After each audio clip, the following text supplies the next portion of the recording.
함께 은혜 나눌 말씀은 사무엘상 25장 23절에서 35절까지의 말씀입니다. 사무엘상 25장 23절에서 35절까지의 말씀입니다. 제가 가지고 있는 성경 구약성경 453쪽입니다.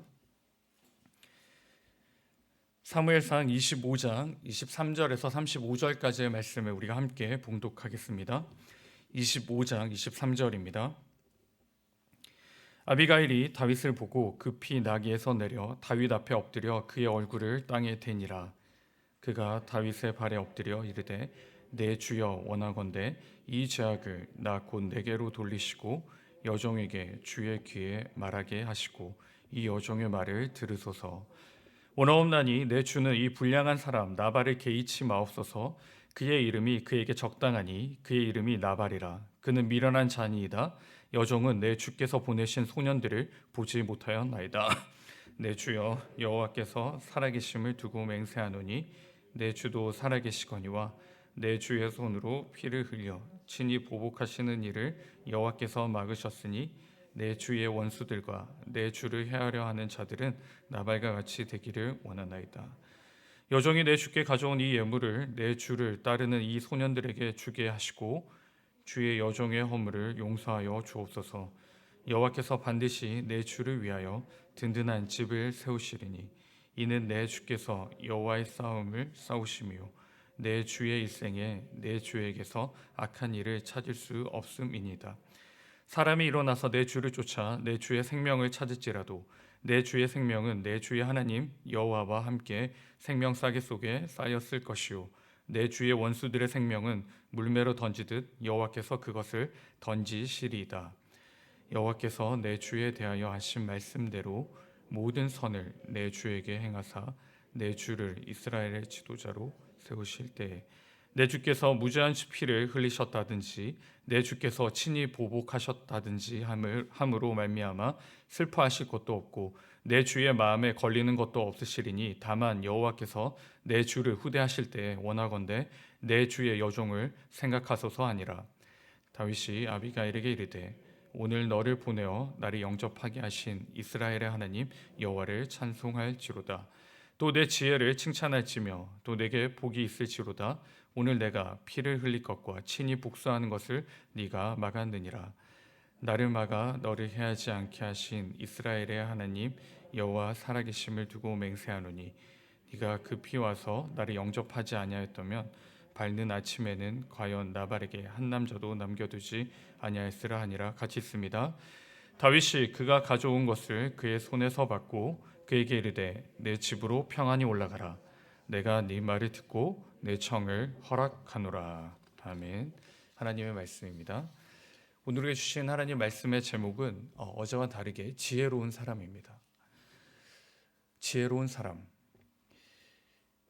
지혜로운 사람은 어떤 사람일까요? 이 세상에서 지혜롭다라고 말할 때 사리분별을 잘하는 사람이 지혜로운 사람일 수 있고 일어나는 일에 대처를 잘하는 사람을 지혜로운 사람이라 할 수 있습니다.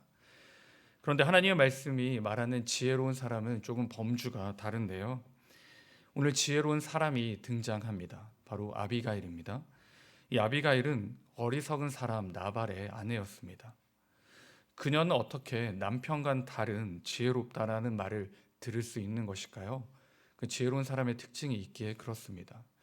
지혜로운 사람은 어떠한 사람인가? 첫째는 겸손한 사람입니다. 24절에 보시면 아비가일이 다윗의 발 앞에 엎드려 이렇게 말합니다. 이 죄악을 내게로 돌려달라고 요청합니다. 여러분, 어제 우리가 살펴봤던 나발은 이름 그대로 어리석은 사람이었습니다.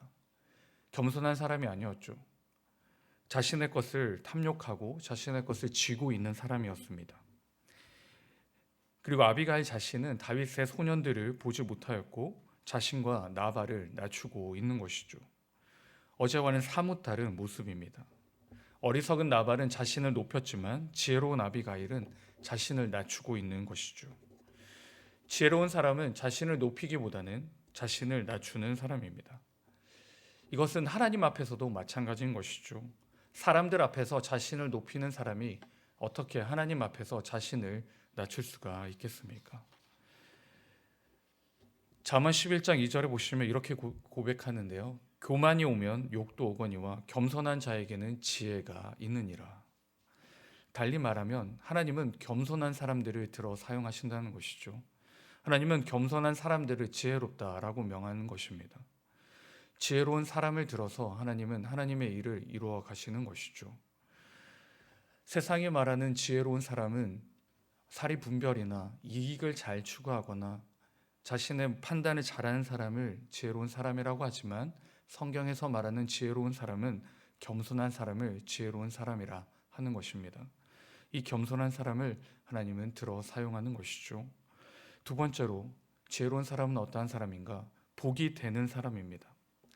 본문에서 말하는 지혜로운 사람은 복이 되는 사람입니다. 이 어떤 복을 말하는 것일까요? 살리는 복입니다. 살리는 복. 오늘 아비가일이 이 일을 감당하는데요. 본문 24절, 25절 말씀해 보시면 아비가일을 통해 멸절당할 집안이 살게 됩니다. 멸절당할 집안이 유지하게 되는 것이죠. 복이 되는 것입니다. 지혜로운 사람은 살리는 사람입니다. 지혜로운 사람이 머문 곳에는 생명이 선포되는 것이죠. 지혜로운 사람이 있는 곳에는 회복이 명하게 되는 것입니다. 하나님께서 우리를 지혜로운 자로 불러주셨습니다. 그러므로 우리는 복이 되어야 하는 것이죠. 우리가 머무는 곳에 복이 선포되어야 되고, 우리가 머무는 곳에 복이 흘러 넘쳐야 합니다. 그렇다면 이 복은 무엇일까요?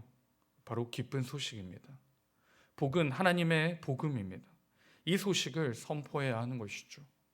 우리를 통해 힘들어지거나 우리를 통해 저주를 당하게 되는 것이 아니라 우리를 통해 생명이 선포되는 것이고, 우리를 통해 이 세상이 살리고, 우리를 통해 이 세상 사람들이 주님께로 돌이키는 그 놀라운 역사를 감당하는 복이 되는 사람, 그 사람이 저와 여러분이라 할 수 있는 것입니다. 지혜로운 저와 여러분, 우리를 통해 이 세상이 회복되어지시기를 바랍니다. 우리를 통해 이 세상 사람들이 하나님께로 돌이키는 그 놀라운 역사를 꼭 경험할 수 있기를 주님의 이름으로 축원드립니다. 마지막으로 복 있는 사람은 어떠한 사람인가? 겸손한 사람, 지혜로운 사람은 깨닫게 하는 사람입니다. 지혜로운 자는 자신뿐만 아니라 주변 사람의 상황을 깨달아 알게 하는 것이죠. 오늘 아비가일이 다윗을 마주합니다. 그리고 요청하는 것이 무엇입니까? 먼저는 가문은 살리는 일입니다. 근데 한 걸음 더 나가서 다윗이 범죄하지 않도록 인도하는 것입니다. 26절인데요. 이렇게 기록합니다. 내 주여 여호와께서 살아계심을 두고 맹세하노니 내 주도 살아계시거니와 내 주의 손으로 피를 흘려 친히 보복하시는 일을 여호와께서 막으셨으니 내 주의 원수들과 내 주를 해하려 하는 자들은 나발과 같이 되기를 원하나이다. 여러분, 어제 살펴봤던 것처럼 다윗은 마음이 많이 상했습니다. 가만히 있을 수가 없었죠. 그래서 칼을 들고 일어섰습니다. 그런데 죄가 없는 사람의 피를 흘리는 것은 그렇게 좋은 일이 아닙니다. 다윗이 이 아비가일을 만나고 이 고백을 듣고 32절에 아비가일을 만나게 하신 분은 여호와 하나님이시라고 고백하고 여호와 하나님께 찬송합니다. 왜 그렇습니까? 다윗이 직접 하지 않아도 되는 것을 깨달은 것이죠. 다윗이 직접 피를 흘리지 않아도 되는 것을 깨달은 것입니다. 왜 그렇습니까? 하나님이 직접 기름 부음 받은 다윗을 방해하고 해방하는 자들을 하나님께서 벌하실 것이기에 그렇습니다. 그리고 그렇게 이루어진 것이죠. 36절에서 38절에 보시면 하나님이 세우신 다윗을 인정하지 않고 받아들이지 않았던 나발이 어떻게 됩니까? 죽게 되는 것이죠. 하나님의 진노를 받게 되는 것입니다. 다윗이 모욕당함으로 화를 주체하지 못했지만 아비가일을 통해 이성을 찾고 하나님께 맡기게 되는 것이죠.